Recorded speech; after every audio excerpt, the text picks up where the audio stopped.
नमस्कार, मैं हूं सौरभ त्रिपाठी। आप देख रहे हैं अपना पसंदीदा शो हाहाकार।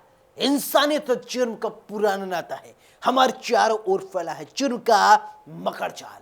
ऐसे में कौन कहां हो जाए शातिर का शिकार और किसके लिए जारी हो जाए मौत का फरमान। इतना नहीं, मिटा दिए जाते हैं जुर्म के सारे सबूत। जुर्म दर जुर्म, कत्ल दर कत्ल जारी है अपराध की दुनिया का काला कारोबार। लेकिन हम आपको सच दिखाएंगे, क्योंकि कहीं होता है रेप तो कहीं होती है लूट सरेआम। हो सकता है आपके शहर में वो अपराधी बेखौफ घूम रहा हो। इसीलिए आपको सावधान करने के लिए हम लेकर आए हैं हर जुर्म की पूरी दास्तान। आपको दिखाएंगे अपराधी का चेहरा खूंखार, जिसने मचा रखा है हाहाकार।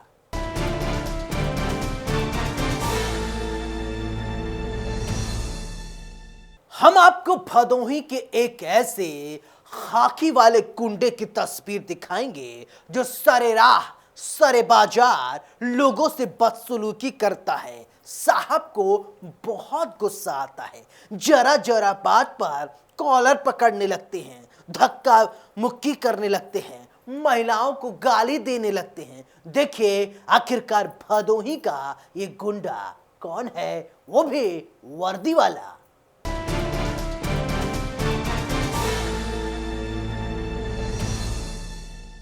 खाकी को बदनाम करता पुलिस वाला, खाकी वाला गुंडा पहले कॉलर पकड़ता है, फिर धक्का देता है, फिर महिला को धमकी देता है, बदसलूकी करता है। इन तस्वीरों को गौर से देखिए। ये जनाब वर्दी में है और वर्दी की हनक ऐसी पहले आपने कभी नहीं देखी होगी। पहले एक शख्स का ये कॉलर पकड़ते हैं, फिर धक्का देते हैं। आपको इनकी एक एक हरकत के बारे में हम आपको बताएंगे, बस आप देखते रहिए। देखिए महिला के साथ कैसे बदसलूकी कर रहा है ये वर्दी वाला गुंडा। इसी दौरान सफेद शर्ट में इस शख्स ने पुलिस को धक्का दे दिया। फिर इसका गुस्सा सातवें आसमान पर पहुंच गया। कुछ लोग समझा रहे हैं कि जाने दो साहब, लेकिन फोन निकालकर पुलिस वाला बात करने लगता है। फिर तभी देखिए दौड़ाकर फिर इस शख्स को पकड़ता है और कॉलर पकड़ लेता है और घसीटने लगता है। आदमी तो छोड़िए, इस महिला से भी ये बदसलूकी कर रहा है। देखिए क्या इन जनाब को वर्दी पहनकर इस तरीके से सरेराह सरे बाजार बदसलूकी करना शोभा देता है? शायद नहीं। अगर ये साहब जानते तो शायद ऐसा करते ही नहीं। वर्दी में पुलिस के साथ कोई धक्का मुक्की करे, शायद ये ठीक नहीं है।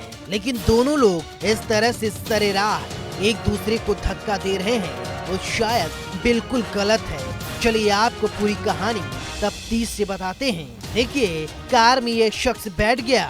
बाद में पुलिस वाला बदसलूकी लगातार कर रहा है।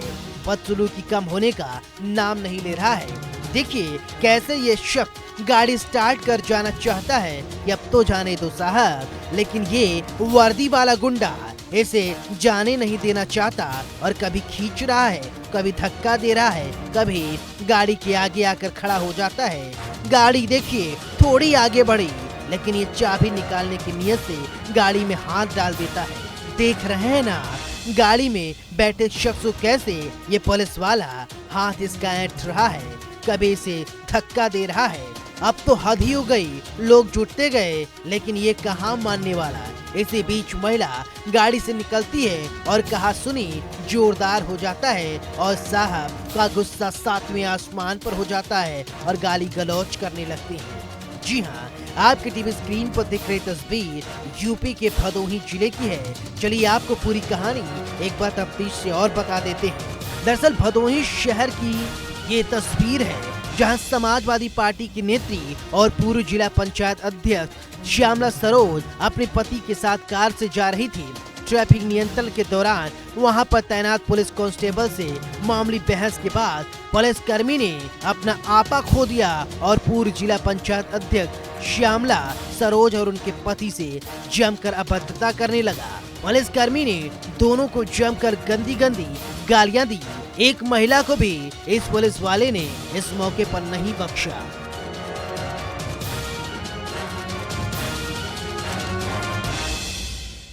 मीडिया में हमने देखा कि पूर्व जिला पंचायत अध्यक्ष श्यामला सरोज और उनके पति के साथ एक पुलिस चौकी के सिपाही ने, पूरा पुलिस चौकी सिपाही ने जिससे बदतमीजी की, विवाद किया, उसके विरोध में हम लोग यहाँ पे आए थे और पूरा मामले को एसपी साहब ने बताया। उन्होंने हमारी पहले ही फोन से बात हुई थी उनसे और उन्होंने बताया कि हम उसको सस्पेंड कर दे रहे हैं और जांच करें। कुछ आप लोग मतलब लेख पत्र वगैरह भी दिए? मैं मौके की बात हो रही तो मौके बात ये एक जुलूस की ड्यूटी के दौरान एक जगह पे डाइवर्जन किया गया था और जो महिला हैं वो किसी वजह से वहाँ पे आ गई थी, वो आगे जाना चाह रही थी, तो उनको जब रोका गया उसी समय ये घटना हुई है।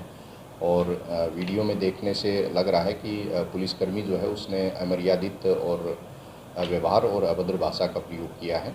इस प्रकरण को संज्ञान में लेते हुए पुलिसकर्मी को निलंबित कर दिया गया है और सीओ भदोई को विभागीय कार्रवाई के लिए निर्देशित किया गया है।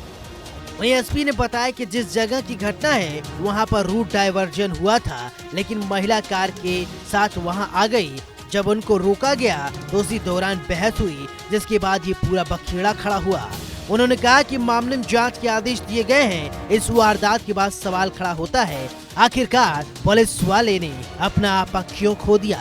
क्यों महिला के साथ साथ उसने उसके पति के साथ भी बदसलूकी की? खैर, जवाब तो देना होगा। Bureau report, India news.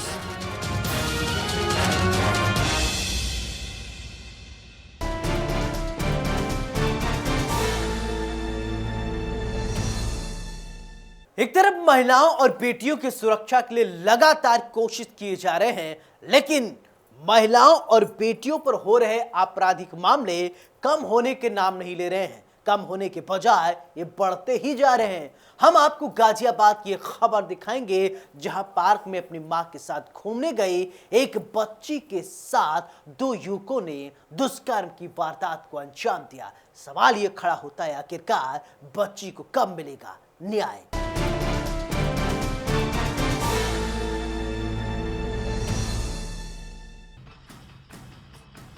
इंसानियत शर्मसार, मासूम के साथ हैवानियत।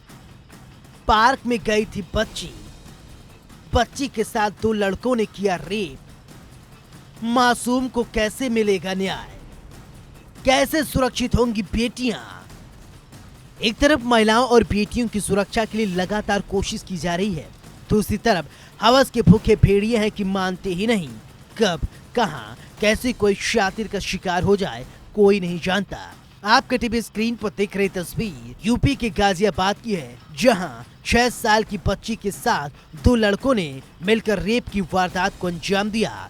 बताया जा रहा है लोनी के रामेश्वर पार्क इलाके में 6 साल की बच्ची के साथ दो लड़कों ने जिन्होंने वारदात को अंजाम दिया। बच्ची कक्षा 1 में पढ़ती है। वो घर पर अपनी बहन के साथ थी और उसकी माँ अपने घर गई हुई थी। तभी घर में छत से उतर कर दो लड़के आए और बच्ची के साथ दुष्कर्म की वारदात को अंजाम दिया। मैं अपने घर गई थी और मैं घर गई थी तो वहाँ पे मैं लेट हो गई। मेरे भाई ने कहा आज तुम रुक जाओ। मैंने सोचा चलो सुबह को जाती हूँ। यहाँ पे आई तो लड़की ने मेरी ने बताया मम्मी ऐसे ऐसे। मैं डर गई थी, मैंने बहन को भी नहीं बताया। फिर इसने मेरे को बताया मम्मी मेरे साथ में ऐसा ऐसा करा। 2 जने ऊपर से उतरे हैं, कमरे में कूदे हैं। पहले गेट पर बात दी है, फिर कह रहे अगर गेट नहीं खोलेगी तो मैं ऊपर को आ जाऊँगा। उसके बाद में इसको अंदर खींच के लाए और कह रही है वो कमरे में लेके गए। क्या नाम था उनका? सोहेल और समीर। कहाँ रहते हैं वो लोग? यहाँ 2 गली छोड़ के आगे रहते हैं। बेटी की उम्र कितनी है? 6 साल की बेटी है मेरी। फिर आपने शिकायत दी थाने में? हाँ मैंने दी है। 2 तारीख में मैंने उनके पास कंप्लेंट करी है। पूरे दिन कल भी मैं भागती रही हूँ और जी परसों भी भागी हूँ। कल परसों मैं 12:30 बजे उससे आई हूँ चौकी से। कल पूरे दिन चौकी में पड़ी रही हूँ। आज जाके मेरी सुनवाई हुई है। कौन सी जगह है ये है रामेश्वर पार्क। रामेश्वर पार्क लोनी। हाँ। वारदात के बारे में जैसे ही लोनी विधायक नंद किशोर गुर्जर को जानकारी हुई, नंद किशोर गुर्जर पीड़िता के घर पहुंचे उसकी मां को आश्वासन देकर कहा कि अधिकारियों से बात करेंगे और इन लोगों के परिवार को भी लोनी में रहने नहीं दिया जाएगा। इस तरीके की घटना लोनी में कतई बर्दाश्त नहीं की जाएगी। जी आप यहाँ रामेश्वर पार्क में आए हैं, क्या पता चला और क्या बोले? देखिए, तो जानकारी है बहुत शर्मनाक और लौनी के लिए कलंकित करने वाली घटना है। इस तरह से दो लड़के छत से आए और उन्होंने आकर के जो मुस्लिम समुदाय से थे, क्योंकि यहाँ ज़्यादातर चारों तरफ मुस्लिम है और यहाँ इनकी मम्मी ये घर पे नहीं थी। एक छोटी बच्ची मुश्किल से 5 साल की होगी, 5 साल की, 6 साल की बच्ची है। इसके साथ ज़बरदस्ती दुराचार करने का प्रयास हुआ है। उसमें हमने अधिकारियों से कही है मुकदमा दर्ज हो गया है, उन पर कठोर कार्रवाई हो और उनके जो परिवार के लोग हैं वो भी यहाँ नहीं रहने चाहिए लौनी में। इस तरह के किसी भी व्यक्ति के लिए लौनी में कोई स्थान नहीं है। इस वारदात के बाद सवाल खड़ा होता है, आखिर प्रदेश में बेटियां कब सुरक्षित होंगी? महिलाओं के लिए कब ऐसा माहौल बनेगा?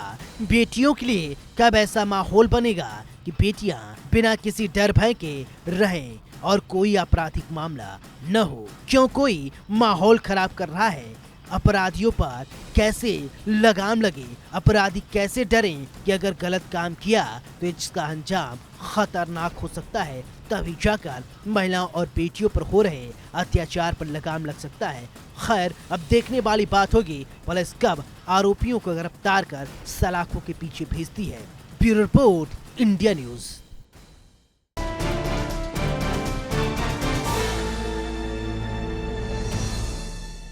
लखनऊ के मोहनगंज थाना क्षेत्र की तस्वीर हम आपको दिखाएंगे, जहां पर एक युवती को मौत के घाट उतार दिया गया।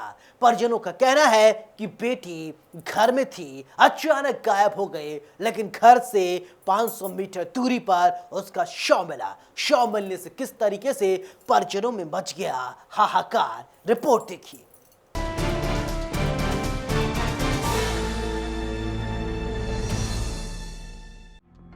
छात्रा की हत्या, खेत में खून से लथपथ मिला शव। कौन है हत्यारा? किसने की हत्या? कब होगी गिरफ्तारी? कैसे लगेगी अपराध पर लगाम? लखनऊ के मोहनलालगंज कोतवाली क्षेत्र के कोराना गांव में संदिग्ध परिस्थितियों में छात्रा का शव गांव के बाहर खेतों में खून से लथपथ मिला। छात्रा शुक्रवार रात करीब 8 बजे घर से गायब हो गई थी।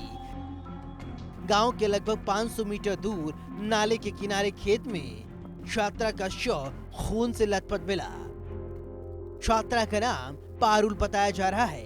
पारुल के सिर पर धारदार हथियार से वार कर हत्या किया गया। मृतका ने इसी साल 12वीं की परीक्षा पास की थी। शुक्रवार शाम घर से वो अचानक गायब हो गई। देर रात तक परिजन गांव में घर घर खोजते रहे, लेकिन कोई सुराग नहीं मिला। घटनास्थल से छात्रा का चप्पल बरामद किया गया है। मृतका के पिता रणधीर ने बताया कि बेटी शाम को अपनी मां के साथ घर में भैंस बांध रही थी। गांव में घर में गैस चूल्हे से दूध उतारने चली गई। इसी बीच पारुल गायब हो गई। परिजनों को पहले लगा कि पारुल आस पड़ोस में किसी घर में गई होगी, लेकिन जब घंटों तक बेटी वापस नहीं आई तो परिजनों ने खोजना शुरू किया। वो जानवर बांध रहे थे, उसके बाद एक रह गया था और उनकी मम्मी दूध उतारने गैस पे चली गई। वो लौट के आई, वहाँ पे है ही नहीं। तब इधर उधर देखा तो पता ही नहीं लगा। आज सुबह कैसे सूचना मिली? सूचना हम लोग ढूंढ रहे थे, इधर से आशीष लौट रहे थे तो यहाँ भीड़ लगी थी। वहीं सूचना के बाद मौके पर पहुंची पुलिस के आला अधिकारी मामले की छानबीन में जुट गए। शव को कब्जे में लेकर पोस्टमार्टम के लिए भेज दिया। पुलिस का कहना है कि छात्रा के सिर पर चोट के निशान हैं। फिलहाल पोस्टमार्टम के बाद ही मामला साफ हो पाएगा। देखिए, थाने पे लगभग 7 बजे के आसपास सूचना आई थी कि ग्राम कोराना के रणधीर यादव हैं, उनकी पुत्री पारुल यादव का शव जंगल के पास पड़ा हुआ है, उसके सर पे चोट है। तो उस पर तत्काल पुलिस मौके पे पहुंची है और उन्होंने जब उसको देखा है तो सर पे चोट थी उसके, और पूरा उन्होंने उसको बॉडी को उठा करके पैजामा भर के पोस्टमार्टम के लिए भेज दिया गया है। और मौके पर पुलिस वाले हमारे अधिकारीगण सभी लोग मौके पे आए हुए थे। सबने मौका देखा, निर्देश भी दिए गए हैं सबको और शीघ्र से शीघ्र घटना का निवारण किया जाएगा। देखिए मौके पर जो देखा गया है, मौके पर केवल ब्लड गिरा, उसके सर पे चोट लगी, उसका ब्लड गिरा हुआ है और मौके पर संघर्ष के कोई निशान प्रथम दृष्टया नहीं मिले हैं और इसमें ना ही उसके शरीर पर कोई खरोच के निशान दिखाई दिए हैं। फील्ड यूनिट वालों को बुलवाया गया है, तो उन्होंने अपनी जांच कर ली है। डॉग स्क्वाड भी आ गया है और उसको भी अपनी कार्रवाई कर रहा है और जैसे ही कोई बात क्लियर होगी मुलजिम गिरफ्तार करके जेल भेजे जाएंगे। इस वारदात के बाद सवाल खड़ा होता है, आखिर कौन है हत्यारा, कब होगी उसकी गिरफ्तारी, महिलाओं पर पड़ रहे अत्याचार पर कब लगेगा लगाम। इंडिया न्यूज के लिए लखनऊ से जय शुक्ला की रिपोर्ट।